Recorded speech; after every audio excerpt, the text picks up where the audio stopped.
नमस्कार दोस्तों, आप सभी का स्वागत है अपने YouTube channel international kite shop पे। तो ये दोस्तों, आज हमारे लक्ष्य हमसे कुछ क्वेश्चन पूछना चाह रहा है और वो तैयारी कर रहा है अपने गेम की पहली बार। तो छत से वो अब गेम पे प्रोफेशनली जाएगा, तो पूछ रहा था कुछ चीज़ें। तो मैंने बोला हम तुम्हें सजेस्ट करेंगे टाइम वेस्ट ना करते हुए अपने ही चैनल पे। तो बताओ लक्ष्य, कैसे हो? बढ़िया भी एकदम। हाँ, क्या है तुम्हारे क्वेश्चन? तो ये जैसे कि मुझे आपको देखते हुए बहुत टाइम हो गया, पतंग लड़ाते हुए देखते हुए आपको, और काफ़ी गेम पे भी गया हूँ आपके साथ में। और मैंने भी फाइनली चालू कर दिया ग्राउंड। बहुत अच्छी बात है। तो अब जैसे कि मैं ग्राउंड पे जा रहा हूँ, तो मुझे किस तरह के मंजे लेने चाहिए? देखो, ग्राउंड का जो रूल होता है वो होता है 1 2 3 की डोर लगती है दोस्त, है ना? जैसा कि मैंने तुम्हें बताया। छत की जैसे नहीं है कि उसमें पावरफुल डोर होती है, आपके अपोनेंट और आपकी 1 2 3 की डोर होती है। और जब आप प्रोफेशनली गेम पे उतरे होते हो तो वहाँ पे मस्ती मजाक नहीं होता, एक हुनर दिखाने की वो चल रहा होता है, ठीक है ना? आप अपनी टीम में जगह तभी बना पाओगे लक्ष्य, जब आप अपनी टीम को पेज काट के दोगे, उन्हें प्लस में लेके आओगे। बताओ। तो भैया जो जैसे कि अब 6 रील है, तो मैं 6 रील लेके चले जाऊँ ग्राउंड में? क्या इस पे सेम काम हो रहा है 12 रील वाला जो क्वालिटी आ रही है? चलो लक्ष्य, अब तुम्हारे लिए खड़े होकर बतानी पड़ेगी दोस्त। ऐसा है, सबसे पहली बात तो है कि जो चरखी मैं तुम्हें दिखा रहा हूँ ना, ये इंडिया के टॉप 3 कारीगरों में से एक हैं। और अभी जो चरखी बना रहे हैं वो तजीम भाई बना रहे हैं। वैसे तो यासीन खान जी बनाते थे, उस्ताद यासीन खान जी, और उनके बेटे हैं जिनका नाम है तजीम। वो 1 नंबर काम करते हैं, और उनको पूरे जयपुर की जो अपन को दे रखी है, वो तजीम जी ने दे रखी है कि आपके ही पास में ये मंजा आएगा। औरों के पास भी भेजेंगे, लेकिन आपके पास में उस लायक मंजा देंगे कि आप सभी तरह की डिस्ट्रीब्यूटरशिप कर सकते हो, ठीक है? तो पहली चीज़ तो ये क्यों ले जानी, आपको मैं कहूँगा कि आप 12 रील के अंदर ये 6 रील वाली लेके जाओ। क्योंकि 12 रील के अंदर कभी कभी देखो दोस्तों क्या होता है, अभी तुम जाओगे ना तो तुम्हारे को अपना पोटेंशियल पता नहीं है। तो अभी इस मंजे से जब तुम रिजल्ट निकालने की कोशिश करोगे, देखो दोस्तों मैं मंजा भी दिखा देता हूँ। इसकी 1 2 3 का डोर है दोस्तों। पकड़ने एक सेकेंड में एक वर्कर को भी पकड़ा देता हूँ, ऐसे ही घूम रहे हैं। तो ये देखिए दोस्तों, बहुत ही देखिए 1 2 3 की डोर भी कितनी शानदार माड़ पे खड़ी हुई है इनकी। और इनका जो इस पर चढ़ावा है वो ना दोस्तों, एकदम जैसे बोलते हैं ना AK-47 की तरह, बिल्कुल अपने में सिमेट्रिक है दोस्तों। मतलब शूट एंड साइड का इस पर ऑर्डर जैसे लिखा हो, बिल्कुल इस तरह से तैयार है। मतलब खाने सामने वाले को खाने के फाड़ के ले जाने के लिए तैयार दोस्त। इतनी बढ़िया डोर है। डोर का चढ़ाव और उससे भी बड़ा इनका एक्सपीरियंस डोर के ऊपर। तो मैं तुम्हें लग रही है। तो मैं इस डोर के लिए मालूम है क्या कहूँगा आप लोगों को, कि आप लोगों को मतलब कि लक्ष्य को बिल्कुल ये कहते हुए कि लक्ष्य, अगर तुमने ये डोर लड़ाई और तुम्हारा मुड्डा कहीं पे बहका नहीं और तुमने सही मुड्डे उतारे, तो इससे बेहतरीन पेज भी काटोगे। भैया आप चरखा तो दिखा रहे हो, लेकिन ये क्या इकोनॉमिक कॉस्ट में है, ये भी तो बताओ। जी, ये बहुत अच्छी बात कही, शाबाश लक्ष्य। मुझे अच्छा लगा कि तुमने खुल के बारे से पूछा। तो लक्ष्य ऐसा है कि अपने आप में बोलना नहीं चाहिए, खुद में एक बहुत बड़ी ब्रांड है। पर अगर आपको ये लगे कि ये आपकी जेब के ऊपर बहुत ज़्यादा भारी पड़ेगा, बिल्कुल नहीं दोस्तों। रेट चलिए मैं सबके सामने रिवील कर देता हूँ। वैसे तो रेटों के अंदर कॉन्फ्लिक्ट हो जाता है, लेकिन मैं आप लोगों को कह रहा हूँ कि ये 1200 रुपये की चरखी है दोस्त। अगर आप दुकान पे आ रहे हैं तो ये मात्र 1200 रुपये में। 1200 रुपये में इतनी बढ़िया ब्रांड? हाँ, और इस 1200 से लक्ष्य तुम वहाँ पे जाओगे, तुम्हें हताशा नहीं लगेगी। तुम्हारे अगर पेज में ऐसा हो ना, खींचते खींचते अगर तुम्हारी खींच रुक भी गई और तुमने पीछे की तरफ टांगे भी खींच ले गए, मतलब टांगों से पक्की पीछे गए, ये मंजा वहाँ पे भी रगड़ देके काट देगा दोस्त। क्योंकि इस मंजे का तो बहुत लंबे समय से नाम है। तो ये जैसे इसमें एक चरखा ये है जिसमें थोड़ा सा नीचे बैठा हुआ है ये, और एक चरखा और इसमें मतलब ऊपर उठा हुआ है जैसे ये है। तो इन दोनों में क्या फर्क है? देखो लक्ष्य, ऐसा क्या जैसे होता है, इसमें सद्दा लटका हुआ है अंदर, है ना? ये सद्दा भी है, लेकिन मैं बता देता हूँ क्या होता है। बारीक सुताई का भी होता है, वो भी खोल के दिखाता हूँ। जब कभी कोई आदमी कह देता है कि मुझे बहुत ही बारीक पर पैनी धार चाहिए, तो इस तरह से जब वो मुट्ठी भींच के काम कर रहे होते हैं, तो देखो आप देख रहे हो शरीर पे हल्का सा, बिल्कुल हल्का सा ही बना हुआ है नीचे। लेकिन अगर कोई कहते जैसे कितना चढ़ा पैटर्न में खोल के दिखाऊंगा दोस्तों, तो क्या होता है दोस्त, ये थोड़ा सा ऊपर की तरफ भी आ जाता है। डिपेंड करता है मार टू मार के ऊपर। कई लोग बाग बोलते हैं कि मेरे को फंसा के भी काम करे, खींच के भी ले जाऊं, तो इस तरह का मंजा वो प्रेफरेंस पे ला सकते हैं। डबल बैरल कह रहे हो मतलब? हाँ, मतलब डबल बैरल इसलिए होती है, नीचे का पेच हुआ, आप भर के ऊपर की तरफ लेके गए, मतलब निकाली, तो सामने वाला अगर थपक के काटने की कोशिश कर रहा है, तो आप रिटर्न में भी कंटी पट लेके नीचे लेके काट सकते हो, या फिर अंदर का रुख भी दिखा सकते हो उसके साथ साथ उतर के, ये उधर भी काम करेगा, ठीक है। और मैं आपको और भी मंजे आपको ये दिखा देता हूँ इसके अंदर। तो ये करीब करीब ये ये भी डार्क ग्रीन के अंदर है। इधर है ना। या तो लक्ष्य मैं ये कह रहा था आपको कि अगर आपकी अभी जैसे मान लो सकरात पे जाओगे अभी ना, या इन दिनों सर्दियों के टाइम पे जाओगे, हाँ, तो हाँ। थोड़े से डार्क शेड के ही मंजों को प्रेफरेंस देना। हाँ भैया, ये भी था कि मतलब सर्दियों के मंजे और गर्मियों के मंजे में डिफरेंस बताओ। देखो, गर्मी में सुता हुआ मंजा सर्दियों में बहुत बढ़िया लगता है, और सर्दियों का सुता हुआ मंजा गर्मी में बहुत अच्छा लगता है, क्योंकि दोनों की तासीर जो होती है उस वक्त वैसी ही होती है। क्योंकि ठंडक का मंजा जब ठंडक में बनता है तो गर्मी में एकदम से चटकता नहीं, और गर्मी का मंजा खराश इतनी लिए होता है कि सर्दियों के अंदर जब उमस पड़ती है तो उसे उस पर वो बैठता नहीं, वो खड़ा रहता है। ये देखो दोस्तों, इसमें कितनी अच्छी माड़, कितनी बढ़िया माड़ चढ़ी हुई है। तो आप इसे खींच खांच के भी लेके जाओगे तो ये बहुत बेहतरीन काम करेगा। सर्दियों के अंदर अगर ये मंजा लेते हो, खासकर ऐसे ये वाला मंजा, इसकी माड़ बैठेगी नहीं, क्योंकि इसने गर्मी की पूरी पूरी पकाव ले रखा है। और जब कोई पकी हुई चीज होती है, जैसे होती है गर्म रेत होती है, उसमें पानी डालो सोख लेती है, इसी तरह मंजा क्या बैठेगा नहीं उस जगह पे, ये अपने बेहतरीन काम करके देगा।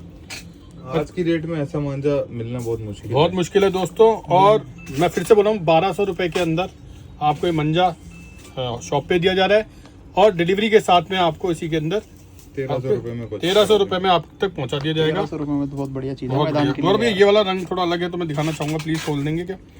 हालांकि हमारे ये देखो कलर इसमें और भी लाइट कलर आप इसको क्या सजेस्ट करोगे? जैसे ये लेके जा रहा है, इनमें से एक मंजा इसको सजेस्ट करवाना चाहोगे तो वाह यार, आराम से कोई सा भी ले सकते हैं भैया, ये तो एक नंबर डोर है।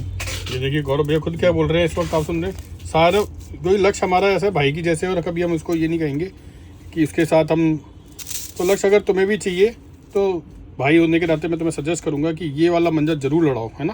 कारण है, पहले तो डार्क शेड इसलिए, ये एक सेकंड के लिए वो और डार्क की शेड बदल गई। सर्दियों। वाह यार, देखो भैया, इसलिए कह रहा था लक्ष्य, तुमने कहा था ना कि इसमें थोड़ा मंजे को परखना भी चाहिए। और देखो क्या पैटर्न है दोस्तों, मैं आपको दिखा देता हूँ बार बार हाथ करके भी। ये देखिए क्या पैटर्न है, मतलब लोच और वजन दोनों है इसके अंदर। ये देखिए दोस्तों, ये देखिए क्या बात है। तो जब ये बिठाव जो इतना, ये देख रहे हो बिल्कुल बारीक गायब होता हुआ, इतना प्यारा बैठा हुआ बिठाव जो होता है ना दोस्तों, वो फाइन कट देखिए एक बार में खत्म कर देता है। अब फाइन कट का क्या मतलब होता है मैं फिर भी बता दूं, कहीं पिछले उसमें कमेंट में बोला भैया फाइन कट क्या होता है, कहाँ पे आपने लगाया, लगते ही 1.5 सेकंड में अपना रिजल्ट दे दे, ये तो फाइन कट है। एक होता है लगाया फिर थपक रहे हैं फिर बना के लगा रहे हैं, वो कट जो होता है वो कट नहीं कहलाता। उसमें कहा है कि मंजे में कुछ इस तरह की तासीर है कि वो पूरा सा बैठ नहीं पा रहा। ये फाइन कट वाला है दोस्तों, इसमें एक ही बार में रिजल्ट मिलेगा। ये देखिए आपको, और ये ग्रीन कलर भी है, थोड़ा अपना वैसे छोड़ दूंगे, वैसे तो है अच्छा लेकिन बिखर जाएगा इसलिए मैं नहीं कर रहा। देखो यहाँ पे बना हुआ है, ये ग्रीन कलर के अंदर है दोस्तों, ये डार्क के अंदर है, ये रेड के अंदर है, ये भी ब्लैक है, ये ब्लैक है। तो दोस्तों अच्छा लक्ष्य एक चीज और, मैंने तुम्हें एक सद्दे की क्वालिटी बताई थी, बताओ तुम्हें क्या समझ में आएगी? क्या इस मंजे पे तुमने सद्दा लगाओगे कि नहीं? इस पे तो भैया जरूरी है लगाना जरूरी है, क्योंकि जब आप गेम पे होते हो ना तो एक तय परिधि के बाद में आपको खींचतान करनी होती है। मंजे पे हाथ चलाओगे तो क्या होता है, मंजा नीचे जाएगा ना, तो होता है कभी कभी कि नीचे का भी चीज़ ऐसी होती है भाई, गुच्छा होने का डर, गीला हो जाने का डर, फंसने का डर, कांटों में लटकने। इसलिए क्या होता है, हम सद्दे को रखते हैं हाथ में, सद्दे से ग्रिप आती है, सद्दा उंगलियां नहीं खाता। तो इसके पीछे जब सद्दा लगाओगे 3 नंबर का तो बहुत अच्छा मजा भी आएगा। ये सद्दा सिर्फ इसी के नहीं, मेरे हिसाब से सबके पीछे लगानी चाहिए जो 6 कॉर्ड की हैं। हाँ, जो 6 कॉर्ड की है उन सब में लगानी चाहिए। अब अब अगर तो अलग हो जाता है थोड़ा। अब जैसे आप गौरव भाई है, वो 4 नंबर सद्दों को ज्यादा प्रेफरेंस देते हैं, मैं 3 नंबर पे ज्यादा चलता हूँ, क्योंकि ये थपकते बहुत तेज हैं, उठाती बहुत तेजी से लेके जाते हैं। मैं 3 नंबर हूँ, मैं कलाकारियाँ ज्यादा करने की कोशिश कर रहा होता हूँ। तो सभी तरह के मतलब जैसे होता है ना, अपने गेम को तुम जानोगे तो ही होगा। और दोस्तों मजा आपको 1 2 3 में ये भी है कि तुम अगर से टूर्नामेंट में भी लेके गए ना दोस्त, तो भी तुम्हें अलाउ है और रिजल्ट बेहतरीन रहेंगे।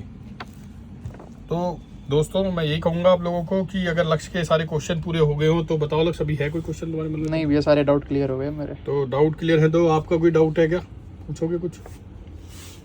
भैया आप इतने सस्ते जो मांझे प्रोवाइड करा रहे हो, वो भी इतने मतलब बरसों से जानी पहचानी नाम है ये YKCC का, ऐसा क्या हो जाता है कि यही मंजे मार्केट में जैसे जाते हैं तो 1500-1800 रुपये लिए जा रहे हैं? देखिए भैया मैं आपको एक बात बता देता हूँ, हमारा इनसे बिल्कुल डायरेक्ट टाई अप है, ठीक है। वहां से बना, लोड हुआ और हमारे पास में आगे डीलोड हो जाता है, और हम आपको सीधे सीधे आपको इसके ऊपर बिना बीच में किसी कोई डिस्ट्रीब्यूटर नहीं हाँ, है। वहाँ डिस्ट्रीब्यूटर गायब हो गया। यहाँ पे कोई भी आपको मार्केटिंग का पैसा नहीं लिया, प्रमोशन का पैसा नहीं है इसमें। चलो ठीक है। क्योंकि मैं और आप एक ही यूनिट है तो फिर हम इसको कर रहे होते हैं। नहीं, उससे एक फायदा भी होता है कि जैसे हमारे जो उड़ाने वाले शौकीन लोग हैं, ज़्यादातर जो ये 1 2 3 की डोर उड़ा भी रहे हैं, वो मैदान में जो शौक है उनका जो परसेंटेज है नियर अबाउट मिडिल क्लास ही है लगभग सारे के सारे। तो इतना भी महंगा ना हो जाए कि वो ये सोचे कि मैं होली दिवाली मांझा उड़ाऊं वो वाला। और ये जैसे 1200 रुपए की रेंज है तो वो हर गेम में पहले यही छोड़ता है। खुदा ना खास्ता किसी दिन मूड नहीं खराब है या दिन हाथ नहीं चल रहे हैं, तब वो सोचता है कि चलो महंगा भी उड़ा के देख लेते हैं। भाई ऐसा कुछ है कि आपका अगर दिन नहीं हो तो महंगे से काट लोगे और इससे कट जाओगे, ऐसा कुछ भी रहता है क्या गेम पे? भैया बैट बदलने से आपकी नियत या किस्मत बदलती नहीं है, आपको अपने हुनर पे ही दिखाना पड़ता है। कभी किसी बैट्समैन को आपने देखा है कि लगातार अगर वो आउट हो गया तो उसने बैट ही बदल लिया अपना? हाँ, ये बात हर कोई अपनी चीज के ऊपर पूरा रखता है। आप पेपर की तैयारी करते हो तो अपने उस पर्टिकुलर पेन को लेके जाते हो या आज पेन फेंक के दूसरे पेन से लगा आजमाऊंगा, अब याद आ जाएगा मेरे को। बिल्कुल। तो चीज वही होती है जो लगातार आपने 1000 बार करी है, वही चीज आपको रिपीटेशन में करके ही रिजल्ट देगी, कोई नई चीज नहीं करनी है। कल परसों ऐसी बात हो रही थी ना, किसी ने बोला था कि अगर अपना ही पेज बना के अगर आप पेज कटते हुए भी काट दोगे तो ही आप खिलाड़ी हो। किसी ने बोला था ना कि उसी तरीके से पेज अगर आपने जैसे 4 कट गया कोई, वही पेज से अगर आप जो आपका तरीका उससे ही काटोगे तब आप खिलाड़ी बन जाओगे। मांझे और सद्दा और पतंग का तो रोल इतना सही है कि बस वो परफेक्ट होने चाहिए। भैया जैसे मैं आपने बात सस्ते कही की है कोई वैसे बात लंबी नहीं। बात हो जाएगी, लेकिन फिर भी कर दो। जैसे आपने नीचे से बना के बाहर की तरफ लेके गए, 4 कट गए, लेकिन आपने फिर से ट्राई मारा, आपके बार नीचे से लेके गए, लेकिन अब की बार आपने क्या जजमेंट करा, डोर कितनी देर में लग रही है। हाँ। जैसे ही डोर लगने वाली हुई वहां पे आपने खींचना बंद करके नीचे तरफ गाड़ा तो थपकियां मारते हुए लेके गए। वहां आपकी विटीनेस होता है, उसी समय पर सोची गई आपकी नई नई जो कलाकारियां होती हैं वो। तो ये जो है ये कलाकारी का मंजा होता है भैया। हाँ, इसमें ये भी बोल सकते हैं कि आपके जैसे 2-4 पेज कटे तो आपने देखा कि यार वो हमसे किस चीज में आगे और हम कहाँ पे लग बिहाइंड है। तो वो आपने कैलकुलेशन करा, भले ही 1-2 घंटे का समय लग जाता है। मैदान में कई बार ऐसा होता है दोस्तों, 6 घंटे में से 1 घंटे आपको परफॉर्म करना होता है, 4 घंटे या 5 घंटे आप आराम से 1-2 पतंग काटते रहो, कटवाते रहो। एक इम्पोर्टेंट वाली बात बताऊं, नाम नहीं लूंगा, फाइनल हो रहा था, सेमीफाइनल हो रहा था ऑल इंडिया में। जो टीम कटी हुई थी ना, बस सामने वाली टीम ने थोड़ा सा ओवर कॉन्फिडेंस होकर नीचे का दे दिया उसको, नीचे का दे दिया सामने वाले को। और उसने अपने वही पेज लड़ाए जो हर वक्त लड़ाता है। उसने आंटों में ले लेके पूरा टूर्नामेंट का कप अपने हाथ में ले आया। वही भैया उसने क्या मंजे बदल दिए थे? जजमेंट बस। क्या वही मंजे से वो कट रहा था, उसने वही मंजे से, क्योंकि सामने वाला को ओवर कॉन्फिडेंट नहीं होना था। जहां आपकी सबसे मजबूत जगह है उस पर आप साफ हो। सामने वाले की कमजोरी को छोड़कर आपने उसे स्ट्रेंथ दे दी कि नीचे से आ जाओ आप। नीचे से, और वो उसी चीज में माहिर था वो तो सेम मंजे से जो 4 कटे थे उसी से उन्होंने पूरा गेम जीता। मंजे की कोई देखिए, मंजे की एक लिमिटेशन है। मंजा आपको कब अच्छा लगता है गौरव भैया, मैं बता दूं, जब पूरा पेज फंस गया, सब आटी वाटी हो गई, सब कुछ हो चुका है, उधर पे आप जब चला रहे हो तो उधर मंजा आपका काम करता है। मंजा तब काम नहीं करता, तो आपने एफर्ट करे नहीं, ऊपर जाके ढील दे दी। अब क्या मंजा इसमें बेचारा क्या करे। और मैंने ये भी सुना भी है कि अगर आप 500 गज के अंदर खींच ही रहे हो तो केवल आपकी जो खिंचाई है उसकी तेजी ही मंजा है। एक बार आपने अगर 500 गज के अंदर रह के अगर निकलना चालू करा है तो फिर वो अंदर भी चला रहा हो ना भैया, तो रफ्तार इस गति से फ्रिक्शन इतना तेज होना चाहिए कि उसको तो नुल अवॉइड कर दे, उसको उतरते हुए को तो, और आपका उसको ज्यादा पहले मार दे। तो भैया उसके लिए आपकी टांगों की रफ्तार, हाथों की रफ्तार, ये सब मायने रखेगा भैया। फिर मंजा क्या करेगा बेचारा, उसमें बताइए। बिल्कुल दोस्तों, तो सभी बातों से एक ही कंक्लूजन निकल के आ रहा है, आपको अपने हुनर पे भरोसा होना चाहिए। पतंग मांझा हर कोई पेज कटता है और काटता है। ये भैया अपने आप में किसी की उसकी मोहताज नहीं है, सालों से ये काम कर रहे हैं। जब हम भी बहुत छोटे थे ना भैया, वैसे में तो इनका मैं सिंक्रोनाइजेशन वो बता देता हूँ। वाईकेसी के उस्ताद रफन जी थे, रफन जी के जो उस्ताद थे वो नूरी साहब थे, और नूरी साहब वो शख्स थे जिन्होंने मांझा इजाद किया था। बहुत बड़ी बात। तो अब ये सोच लीजिए कि इन्हें कितना लंबा, इनकी पर पार्टी बोली जाए ना, एक के बाद एक जो उनकी जनरेशंस काम करती हुई आ रही है, उनको कितना एक्सपीरियंस होगा। मैं क्या बोलूँ इस मंजे की तारीफ। जो मैंने बात बोली हुई है ये 200 साल पुरानी निकल गई। बेशक आपकी आजादी से पहले की बात लेके गए, उस्ताद के भी जो काम था ना, जिन्होंने मांझा इजाद किया था कि हाँ ऐसा मांझा होता है, ऐसे ही माना बनाया जा सकता है जी। एनी हाउ मेरे को बहुत अच्छा लगा कि आपने नॉलेज इनहेंस करी। मेरे को यही कहूँगा दोस्तों, मंजा जो है एंटरटेनमेंट की चीज़ है। सामने वाले का रेस्पेक्ट भी करिए, खेल से इज्जत कमाइए, बद जवानी करके दोस्तों अपना जिसे बोलते हैं मान मर्यादा को न खोएं, क्योंकि हम सब सामाजिक प्राणी हैं, समाज में एक साथ रहते हैं। हमें हमारे लिए अपोनेंट भी उतना ही जरूरी है जितना कि हमारा जीतना जरूरी है। तो इसी मुहिम के साथ में कि हम अपने प्यार मोहब्बत से रहेंगे और बेहतरीन पेज करेंगे, मंजे हम बहुत स्टैंडर्डाइज उड़ाएंगे। इसी मुहिम को आगे रखते हुए मैं इसको विराम देता हूँ। तो धन्यवाद दोस्तों।